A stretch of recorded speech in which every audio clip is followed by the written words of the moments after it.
I just want to feel at peace. I want clarity. I want to wake up and feel like myself again. I want to stop feeling stuck and finally move forward into the life that I know I'm meant to live. I hear that. I really do. And I want all of that for you too.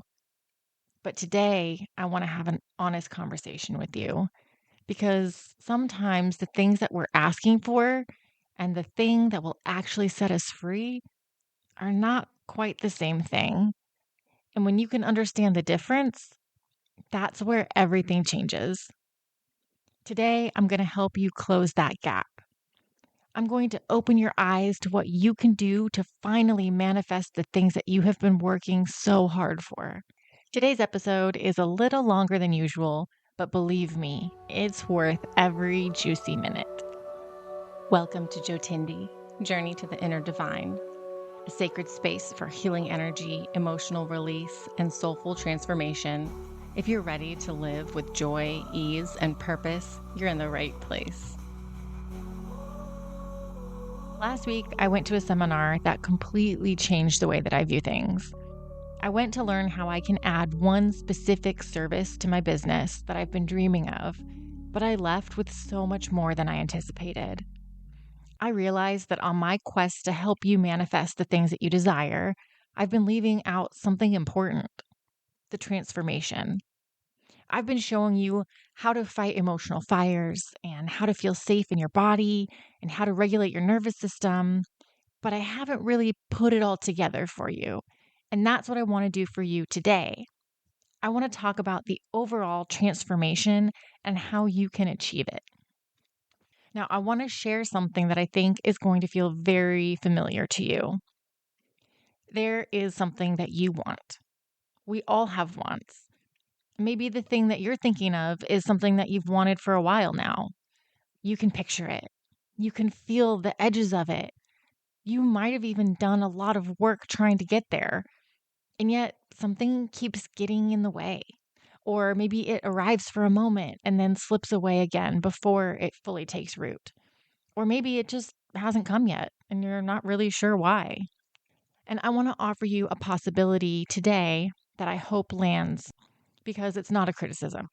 It's actually one of the most liberating things that I've ever learned on my own healing path. And that is that sometimes the thing that we're asking for and the things that we actually need are not quite the same. And not because our desires are wrong, and not because we're asking for too much, but because sometimes our desires are pointing us at something underneath themselves, something that needs to be tended to first before the thing that we want can actually land, take root, and stay. And here's the grace in that. When you understand the difference between what you want and what you need, when you can see that gap clearly, the path forward stops feeling so mysterious and it actually becomes very simple. Not always easy, but simple. Let me give you an example that I think most of us can relate to immediately. Have you ever had one of those days where you are dragging, you're foggy and exhausted, and you're running on empty, and you reach for coffee? Of course you have. We have all had days like that. And in that moment, the coffee makes complete sense. You want energy. You want to feel functional. You want to get through your day. But what your body actually needs is water. You're dehydrated. And the coffee, as much as it gives you a temporary lift, doesn't touch the dehydration underneath. In fact, it can make it worse. So then an hour later, you're reaching for more coffee. And the cycle continues because the real need never got met. Your body was communicating something true, and you just gave it the closest available answer instead of the most honest one. And again, that's not a weakness. That is human. We're wired to reach for what feels immediately relieving. But once you know, then you can give yourself exactly what you need. Now, let me give you a second example. This one is a little more personal, and I want to share it because I think it captures something that many of you might be living with right now in your own way. So, I have been navigating a health situation that has changed my life in ways that I did not see coming. And for a very long time, honestly, longer than I want to admit, I have wanted my pain to go away. I wanted to stop waking up with crushing fatigue. I want my body back. The body that could do more and move faster and show up fully and accomplish everything on the list and then some. And I've done everything in my power to support my healing. I've been intentional and devoted to my physical well being as much as I know how to be. And I will keep doing that. I will keep giving my body everything that it needs, and I will stay open to the possibility of feeling better. I'm not giving up on that. But what I have slowly and often painfully come to understand is this: what I need is not the same as what I want. What I need is acceptance, and not resignation, but acceptance. The difference being that resignation says, this is forever and I have no power here. And acceptance says, this is where I am right now and I can be here without fighting myself at the same time. What I need is to grieve the version of me that existed before this, the high functioning, always moving, endlessly capable version of me that I didn't even fully appreciate until she changed. Because that grief is real. And unfelt grief doesn't disappear, it just finds other ways to make itself known. What I need is to redefine what enough looks like, to release the idea that my value is measured by my output, to stop apologizing for what I can no longer do, and to start honoring what I can, to reprioritize, not as defeat, but as wisdom. And what I need, perhaps most deeply, is to practice receiving. Because if you're anything like me, if you're someone who's always been the strong one, the capable one, the one who takes care of everybody else, being in a season where you genuinely need support can feel threatening in a way that is hard to explain.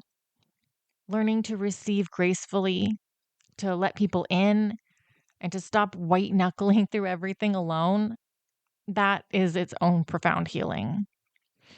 And none of these needs are as appealing to imagine as simply feeling better. I won't pretend otherwise. When I close my eyes and I picture what I want, I'm not picturing myself practicing acceptance. I'm picturing myself well. But here's what I know to be true: that when I tend to what I need, the acceptance, the grief, the receiving, the surrender, something in my body softens. The resistance releases. And in that softening, there's more room for healing than there ever was in the fighting. And the want and the need are not enemies here. The need is actually the pathway to the want. It's just not always the pathway that we would have chosen. And this is all true for you too. Whatever you keep reaching for, whether it's peace, clarity, confidence, or forward movement, it's not out of reach. It's not being withheld from you. There's simply a doorway between here and there. And that doorway might look a little different than you've expected. And that's what today's episode is all about. We're going to look at the most common things that women say they want and gently, lovingly explore what might actually be needed underneath. Not to take anything away from your desires, but to finally, truly give you a path to them. Because you deserve more than the closest available answer. You deserve the real thing. Now, let me share some of the things that I hear most often from women who are stepping into their healing work. And I want you to listen and notice if any of these feel familiar, because chances are at least one of them is going to sound like something that you've said to yourself recently. I want clarity about my purpose, about my next step, about my relationships, my path, what I'm actually supposed to be doing with this one precious life. I want peace. I want to quiet the noise. I want to stop the mental spiral at 2 a.m. I want to feel settled in my own body without having to fight for it every single day. I want to feel aligned, like my outer life actually matches who I am on the inside, like I'm not performing a version of myself that doesn't quite fit anymore. I want to move forward. I want to stop feeling stuck. I want to stop watching these same patterns play out over and over again like a movie that I never agreed to star in. I want confidence. I want to trust myself. I want to take up space without apologizing for it. I want to stop shrinking. Can you feel how real those are? How human those are? And I want you to know, I don't just hear these from the women that I work with. I feel them myself. No matter how far along I get on my own journey, I'm always reaching for more clarity, more peace, more freedom, more forward movement. These desires don't go away the further you heal. If anything, they deepen because the more you remember who you are, the more you want to live fully as her. So please hear me when I say this. There's nothing shallow about what you want. There's nothing wrong with you wanting it. These aren't just wishes or surface level cravings for a prettier life. These are your soul speaking. This is your higher self laying out a map and saying, this way, this is the direction of your most beautiful life. And so I honor every single one of those desires completely. They are valid, they are real, they are yours. But when I hear these desires from women, there is always one question that rises up in me that I want them to sit with. And that is this: what is in the way of that right now? And not someday, but right now.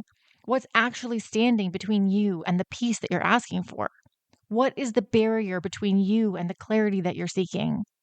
Sometimes for years. Because usually, the answer to that question is where the real work lives. And that is where the real freedom is hiding. And here's what I've come to understand about the way we human beings approach change. Okay, the mind wants relief, not necessarily transformation, relief. It wants the discomfort to stop. And so it reaches for the fastest, most familiar path to feeling better. And your nervous system?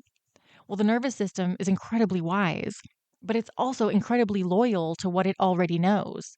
And it will steer you again and again back towards what is familiar, even when what's familiar means painful, even when familiar means stuck, because familiar means survived.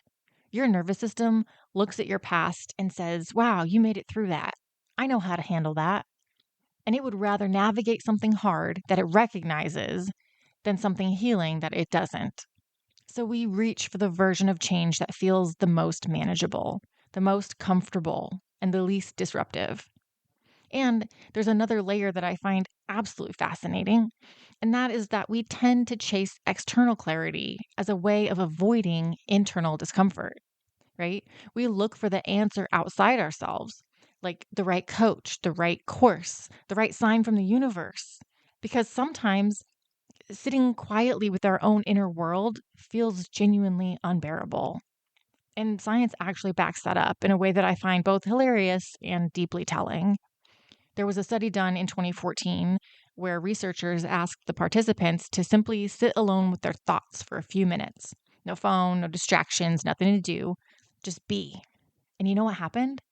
25% of women and a staggering 67% of men chose to give themselves an electric shock rather than just sit quietly with their own thoughts. They literally preferred physical pain to stillness. So if the idea of turning inwards feels uncomfortable to you, you are in very good company. That discomfort is not a personal failing. It is profoundly, almost universally human. And here's the truth that I want to offer you.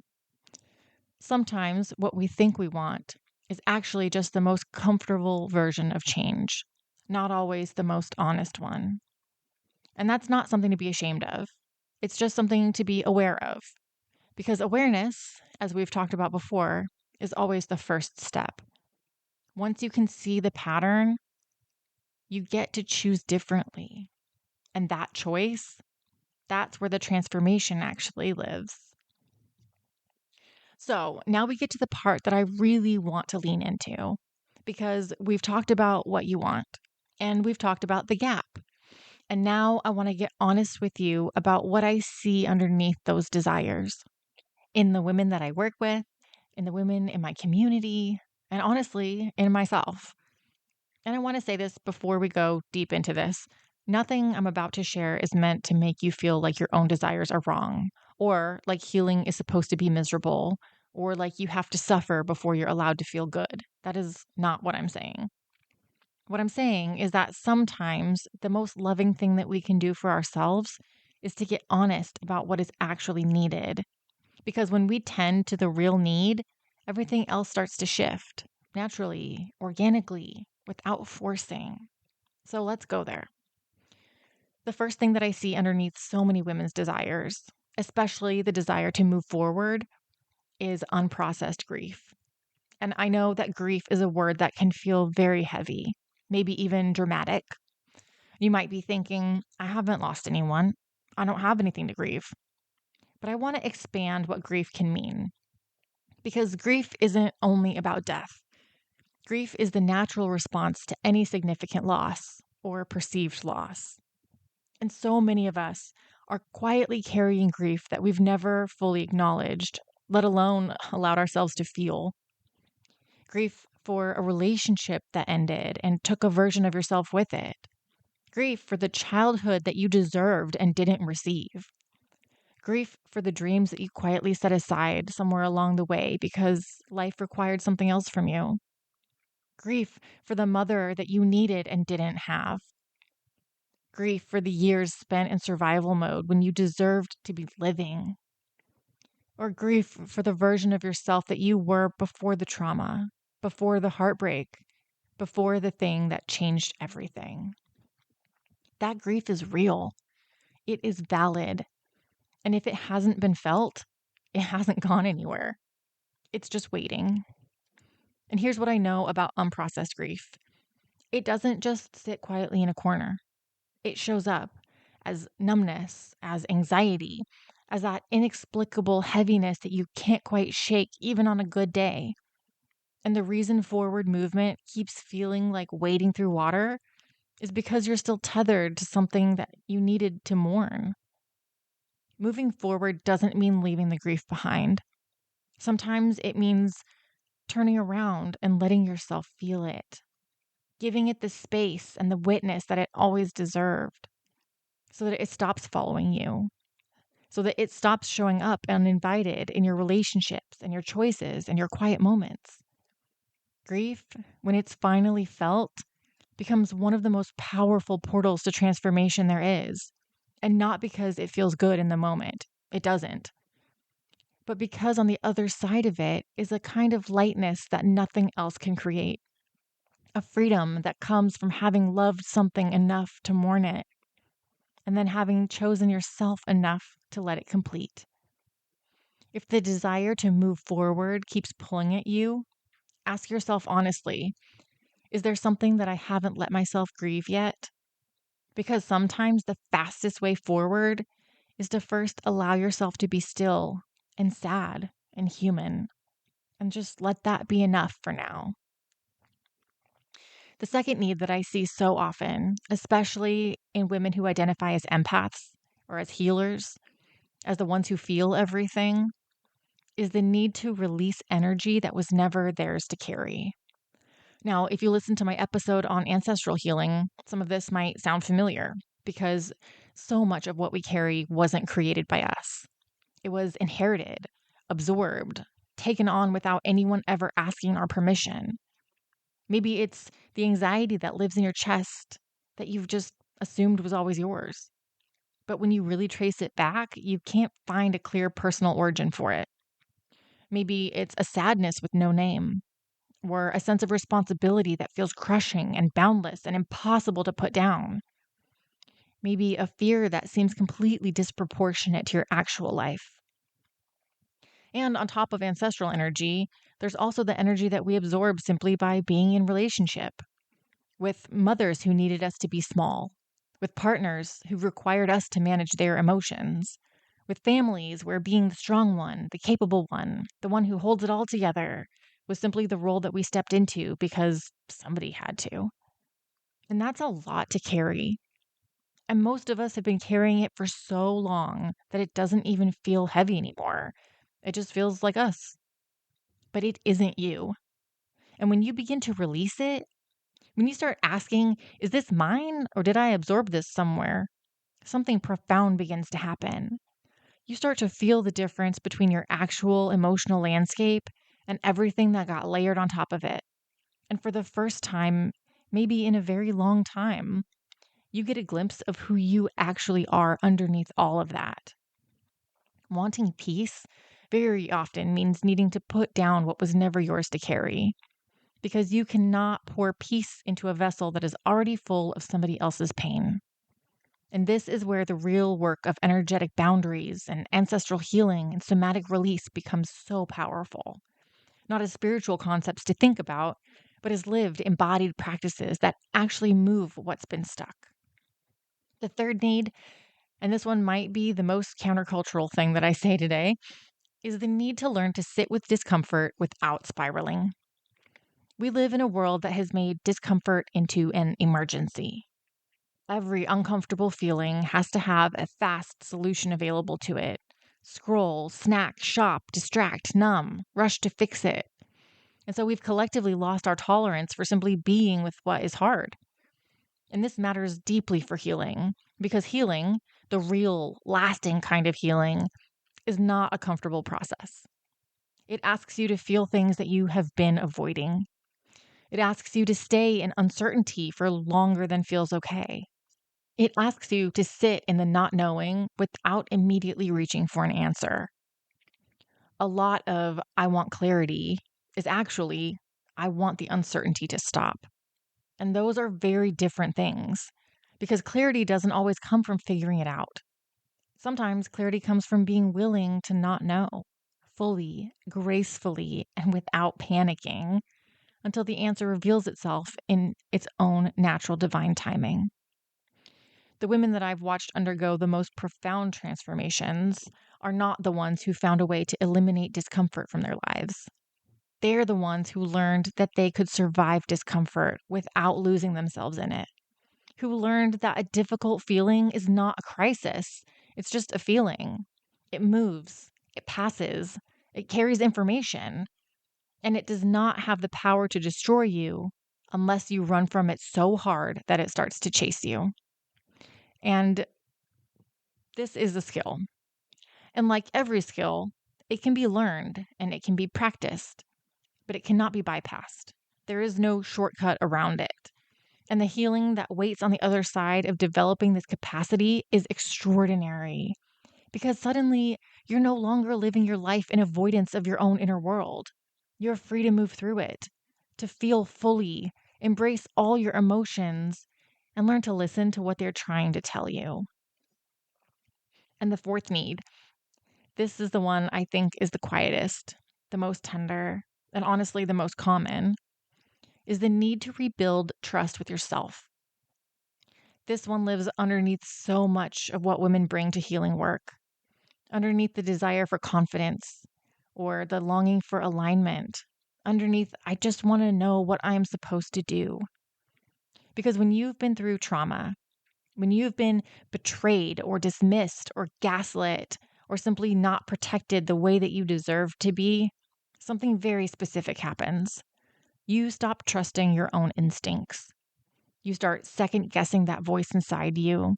You outsource your knowing to other people, other systems, other authorities, because somewhere along the way, you received the message that your own inner compass wasn't reliable.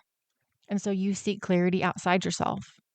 You want someone to just tell you what to do, because trusting yourself feels dangerous in a way that you may not even be fully conscious of.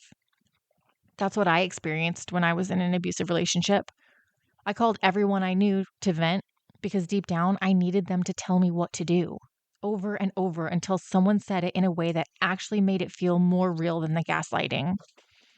I was in such emotional shambles that I knew I couldn't trust myself anymore. And that is a really crappy place to be. And here's what I want you to hear, as gently and as firmly as I can say it. The path back to confidence is not more information. It's not more strategy, and it's not finding the right modality or the right sign from the universe. It is the slow, sacred, sometimes painstaking process of learning to trust yourself again, of making a small promise to yourself and keeping it, of noticing an instinct and honoring it instead of talking yourself out of it, of making a decision from your own quiet inner knowing, even when it's scary, and discovering that you survived it, that you were actually right. Every time you do that, you're rebuilding something that was damaged. You're saying to the deepest part of you, I hear you. I believe you.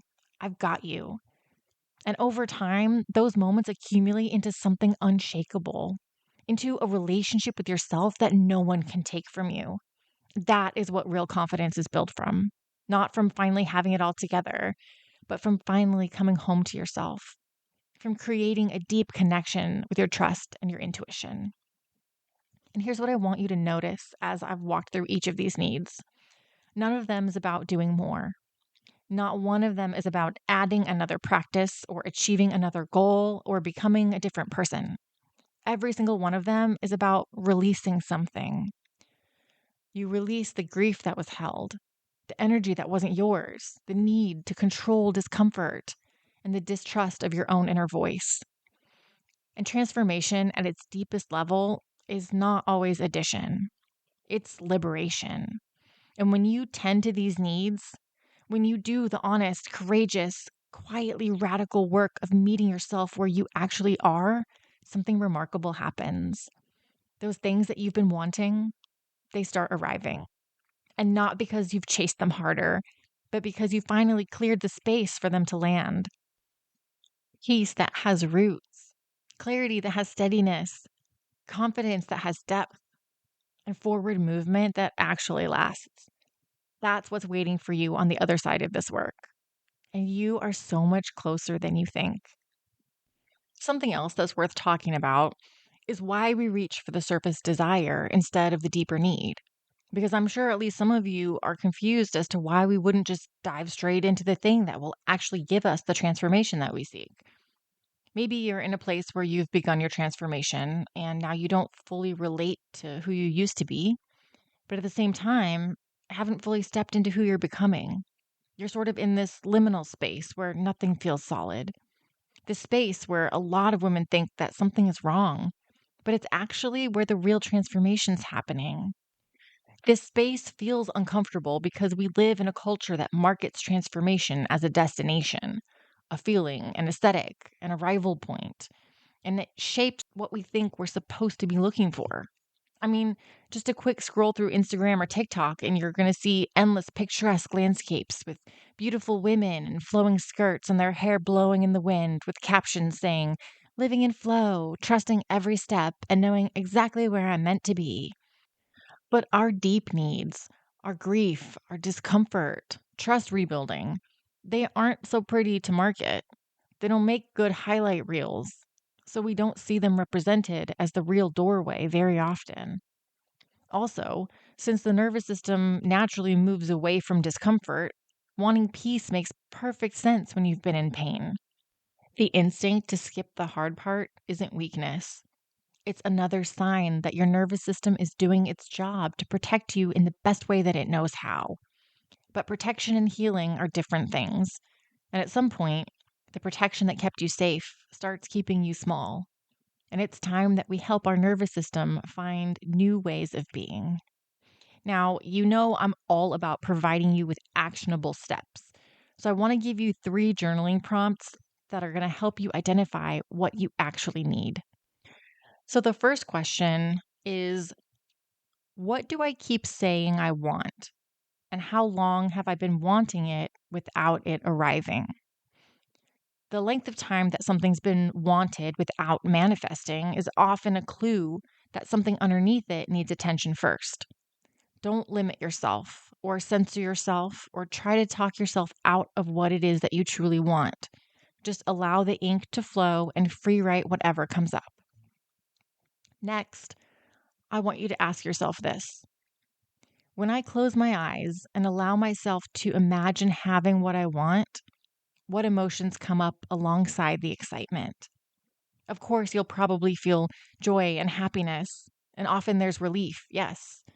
But do you also notice a twinge of fear or grief or a quiet sadness? That emotional undertow is information. It's pointing at what needs tending to. For example, maybe you've always dreamed of moving to the beach, but when you imagine it, you feel sad about leaving the place you grew up. And as you explore that feeling deeper, you realize that you feel guilt at the idea of living your dream life when your childhood friends are trapped in a life that they hate. And just like the first prompt, allow yourself to write down everything that comes up. Don't judge yourself or try to be proper. Just allow the deeply buried feelings to rise to the surface and spill out onto the page. The third is, what am I most resistant to doing in my healing journey? And this one is powerful. The thing that you keep putting off, keep finding reasons to avoid, that is very often the exact doorway. Resistance is not a stop sign, it's an arrow. And this one is going to require you to be really honest with yourself.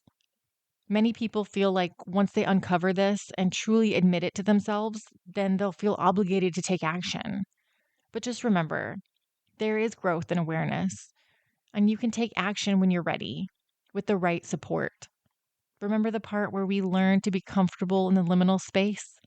Well, here's some good practice. And I don't want you to feel defeated or too scared to start this process. I want you to live the life that you desire. I want you to embody the joyful, exuberant woman inside you that is just begging to get let out. So here's some things that I need to make ultra clear to you. You are not being asked to give up what you want. This is the pathway to get what you want. However, you are being invited to go through what you need to get there. And the difference is that when you arrive, it actually stays. Peace that comes after grief is a different quality of peace than peace that we chased or performed. It has roots, there's depth to it, because you know that whatever comes up in the future won't destroy your peace. Your peace is always available to you. Confidence that comes from rebuilding self trust is unshakable in a way that confidence borrowed from external validation never is. The transformation you want is real, it's waiting for you, but it's on the other side of the transformation that you need. And the beauty in that is that you don't have to choose between them. You just have to be willing to go through one to get to the other. Now, if you're listening to this and thinking, okay, I can see this now, but I don't fully know what to do with it yet. Well, I created something to help you get started. It's my 90-day roadmap. It's a really grounded and supportive guide that walks you through simple daily practices to help you actually integrate this kind of transformation into your life. Because this isn't about figuring everything out overnight. It's about creating small, consistent shifts that reconnect you to yourself. Inside the freebie, I offer you a roadmap full of things like meditation, movement, self-care, gratitude, and even giving back, but not in a way that feels overwhelming, in a way that helps you build a rhythm that you can actually sustain. So if you're ready to stop just thinking about change and start living it, you can download that at the link in the show notes. And if you have been chasing clarity and peace and purpose and alignment, and it keeps feeling just out of reach, I want you to consider the possibility that you're not doing it wrong. You're not broken, and you're not too far gone. You might just be knocking on the wrong door. And the right door, well, it might be a little scarier to open. But on the other side of it is everything that you've actually been looking for. And I know that this can feel very scary. It's never nice to hear that what you want is on the other side of deep work or unresolved issues. But don't ever forget, you are not alone in this journey. I am here for you to guide you and hold your hand as you walk through the darkness. Sometimes making it through to the other side just requires a little love and support. And that's what I'm offering you. So, my best recommendation to face your needs head on is to push through your fear and schedule a no obligation heart to heart chat with me. We'll spend 30 minutes discovering what you need in order to get what you want. And you'll leave with more clarity and hope than you've probably had in years. So take the leap. It's just a phone call. And if you discovered anything new about yourself today or found guidance that I offered intriguing, please share this episode with someone. Give someone else the gift of clarity and healing. Okay, I'll catch you next week. And don't forget, there is no path to happiness. Happiness is the path.